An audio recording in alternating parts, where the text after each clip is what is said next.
Сәлем достар, бұл Gamers IT бағдарламасы.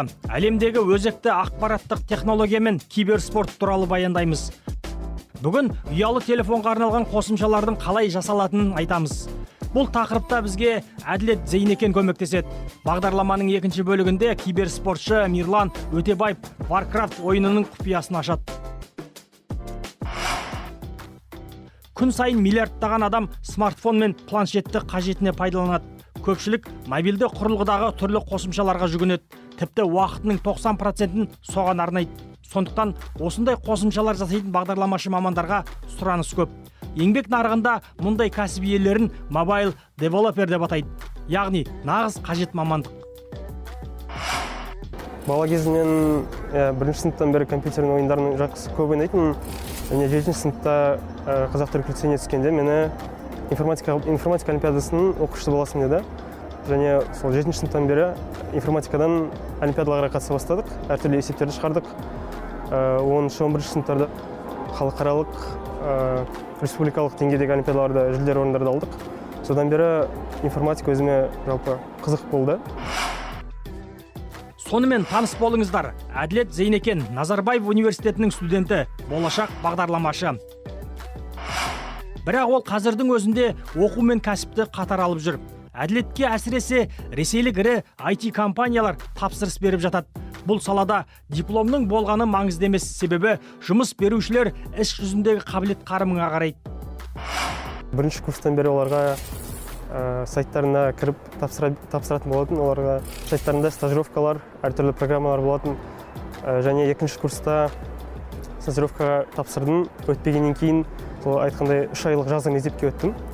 Сол жазғы мектепте өзімді жақсы көрсетіп, мектептен кейін собеседованиялар өтіп, жұмысқа оффер алдым. Қазан айынан бері жарты жылдай офиста жұмыс істедім Мәскеуде. Қазір шамамен 3 аптадай бойы Қазақстаннан онлайн жұмыс істеп жүрмін. Негізі жұмыс дегенде біз мен айтқандай iOS-қа, мысалы, iPhone-дарға бағдарлама жасаймыз. Және мысалы, сіз көретін бағдарламадағы әр экран, әр нүкте, әр батырманың барлығы ол бір адаммен жазылған бір код деп айтсақ болады. Мысалы, міне сіздерге көрсетіліп тұрғандай бір проекттің коды бар. Осындай код арқылы сіздер iPhone-да әртүрлі бағдарламаларды қолдана аласыз. Мобильді қосымшалар 2000 жылдары пайда бола бастады. Сол кезде нарыққа алғашқы ақылды телефондар шыққан еді. Қосымшалардың қанат жаюына телефондағы ойындар серпін берді. Себебі ұялы телефон тек байланыс құралы емес, сонымен қатар түрлі ойыны бар құрылғыға айналды. Бұл жұрттың мобильді телефонға деген қызығушылығын арттырды. Қазір мобильді құрастырушыларды бағдарламалық бағытына қарай 2 санатқа бөлуге болады. Яғни олар iOS әзірлеуші және Android әзірлеуші деп аталады. Алғашқы санаттағы мамандар еңбек нарығында ең жоғары жалақы алатын кәсіп иелері саналады. Мысалы, мен ең бірінші проекттердің бірі кітапты, оқып жүрген кітаптарды сақтау үшін жасалған бағдарлама деп айтсақ болады. Осы жерде осы батырманы басып кітапты қосуға болады. Мысалы, батырманы басамыз, кітаптың авторын жазамыз және кітаптың атын жазсақ болады. Сақтау батырмасын басқанда осы кітап біздің оқылмаған кітаптардың қатарында тұрады. Кітап туралы ақпаратты ашатын болсақ, ішінде әртүрлі кітаптың фотосын қосуға болады. Немесе кітап туралы өздеріңіздің заметкаларды қалдырсаңыз болады. Осы көрсетіліп тұрған код, осы беттің коды деп айтсақ болады. Мысалы, міне Save New Book деген бір кодтың блогы бар. Ол не үшін керек? Осы Save деген басатын батырманы басқан кезде осы блоктағы код орындалатын болады. Әділет 8-ші сыныптан бастап шетелдік IT компанияларда жұмыс істеуді армандапты. Бірінші курста жүріп, түрлі салаға өтініш жіберген. Тек былтырдың өзінде 100-ден аса өтініш таратқан. Табандылық бағдарламашыға керек қасиеттің бірі дейді ол. Мысалы, YouTube сайтына алайық. Бәріне мәлім YouTube сайты. Әртүрлі негізі ақпараттарды қарай аласыздар. Және осы YouTube сайтын миллиардтаған адамдар қолданады. Осындай үлкен адамдар саны бола тұра, осы сайт, мысалы YouTube сайты ешқашан құламаған. Оны құлағанын өзім көрмедім. Және сайтта құлап қалатын болса, адамдар ол сайтқа кіре алмайды. Бірақ мысалы YouTube сайтында әртүрлі, былай айтсам, резерв серверлары бар, резервті серверлары. Бір сервер құлайтын болса, қолданушыларды басқа серверге жібереді. Біздің, мысалы, сіз көрген кейбір сайттар құлайтын себебі осы резервтің болмауы деп ойлаймын. Мысалы, сайтта бірақ сервер, бірақ база данных бар. Жақсы мобайл девелопер тек технология мен тіл білу емес, бұл жүйелі ойлауды қажет ететін сала. Себебі бағдарламашы жоқтан бар жасайды. Күрделі бағдарлама құрастырады. Ұжыммен тіл табыса да білу керек. Әділеттің ойынша Қазақстанда IT индустрия қарыштап дамып келеді. Біздің мамандар әлемнің кез келген бұрышында жоғары бағаланады. Менің ойымша өте жақсы дамып келе жатыр, бірақ дамыған елдер қатарында деп санаймын өзімді. Көптеген жастар, мысалы, шетелдегі Google, Facebook деген үлкен компанияларға өтіп жатыр. Көптеген жастардың өздерінің компаниялар, стартаптары халықаралық деңгейдегі нарыққа шығып, өздерін жақсы көрсетіп жатыр. Болашақтың бағыты саналатын тағы бір сала киберспортта Қазақстанда кең тараған. Бұған отандық спортшылардың халықаралық жарыстардағы нәтижесі дәлел. Кез келген танымал ойынды алып қарасаңыз, ірі турнирлерде топ жарған біздің чемпиондарды көресіз.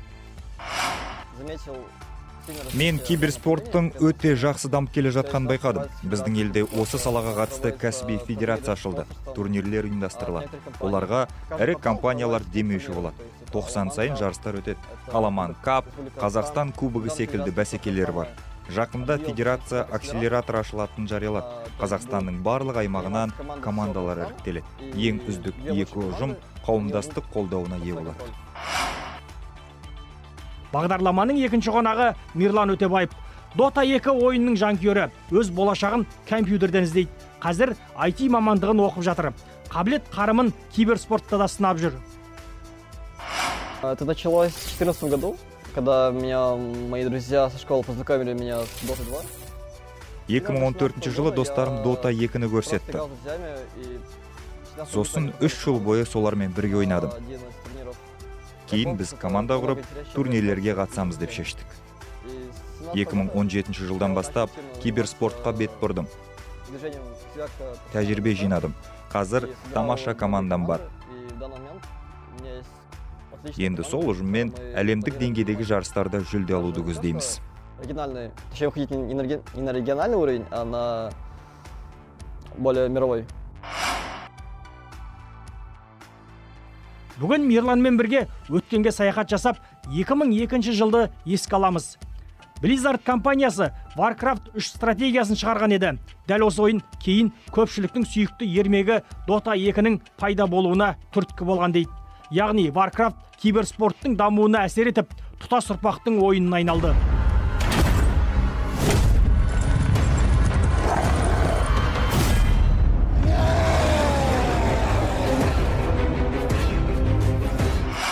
Пускай игру, нас встречают... Ойынды қосамыз, бізге ролик ұсынылады. Ол Орданың негізгі қаһарманы Рексарға арналған. Оның грантты қалай қарсы алған әңгіме болады. Альянстың шабуылы жайлы мәлімет баяндалады. Не үшін Warcraft Dotаның пайда болуына әсер етті? Себебі Warcraft'тың ішінде өзіндік ойын картасын құрастыруға болады. Қарапайым тұтынушы осы ойынның ішінде өз ойынын жасай алады.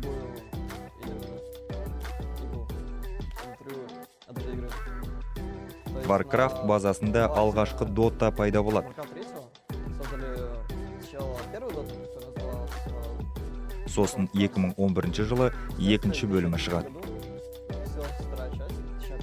Сол кезде бірден 30 қоры $3 миллион құрайтын турнир ұйымдастырылады. Создал турнир с призовым фондом более $3 миллионов. Серияда алдыңғы ойындардан айырмашылығы қарсыластар саны 2-ден 4-ке дейін көбейді. Алайда жалпы ойын процесі өзгерген жоқ. ойыншы ресурс жинап базалар салуы керек. Жауды жою үшін әскер жалдауы тиіс. Мұндағы басты жаңалық батырлар ерекше қабілетке ие бірегей жауынгерге айналды.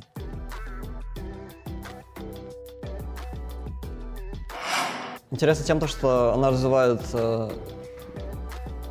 Ойын өте қызықты. Адамның жады жаттығады, ақыл ойы дамиды.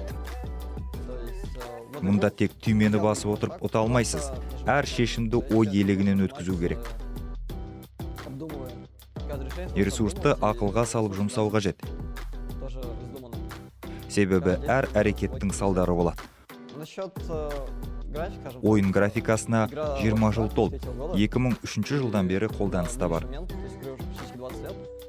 Ол бояуы жағынан өзге ойындардан ерекшеленіп тұрмайтын шығар, бірақ бұл ойын түрі әлі де көпшілік үшін қызығын жоғалтқан жоқ.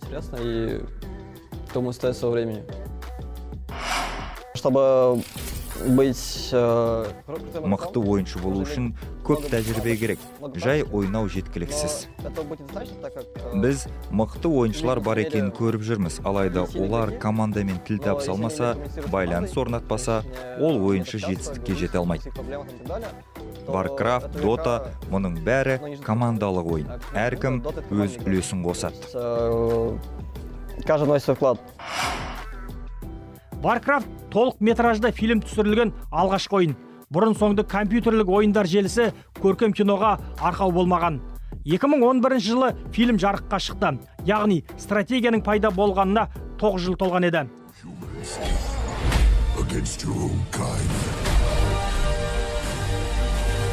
This is suicide. We have no choice. We should attack with full force. Осы жетістікті пайдаланып, ойында әзірлеушілер ремейк жасауға бел буды. Бірақ бұл жұмыс біразға созылып кетті. Тек 2020 жылы жаңарған графикамен шықты.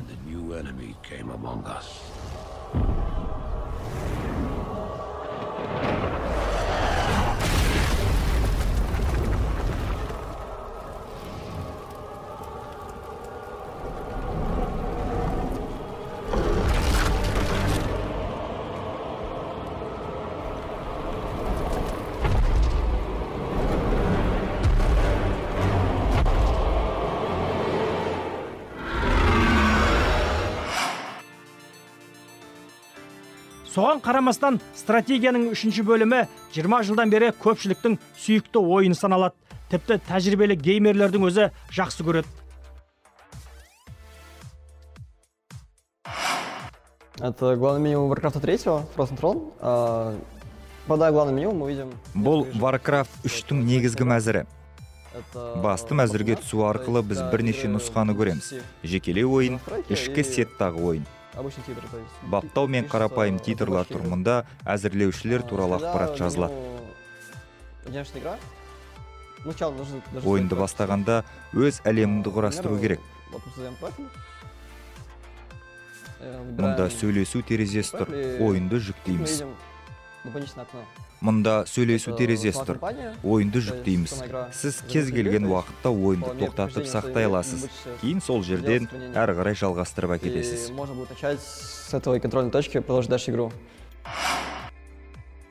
Warcraft тұтас киберспорт ойыншылары өсіп шыққан стратегия болып қалады. Балалар компьютерлік клубтарда сағаттап ойнап, уақытты ұмытып кететін. Ұйқысы қанбаған жеткіншектер ата-анасынан сөз естіп те жатады. На самом деле, я, скажем так, даже сам сталкивался. Иә, мен де барлық балалар секілді ата-анамнан сөз естідім. Неге бос уақытының көбін сол ойынға арнайсың деген әңгімелер айтылды. Бірақ кейін нәтиже көрсете бастаған соң ата-анам қарсы болмады.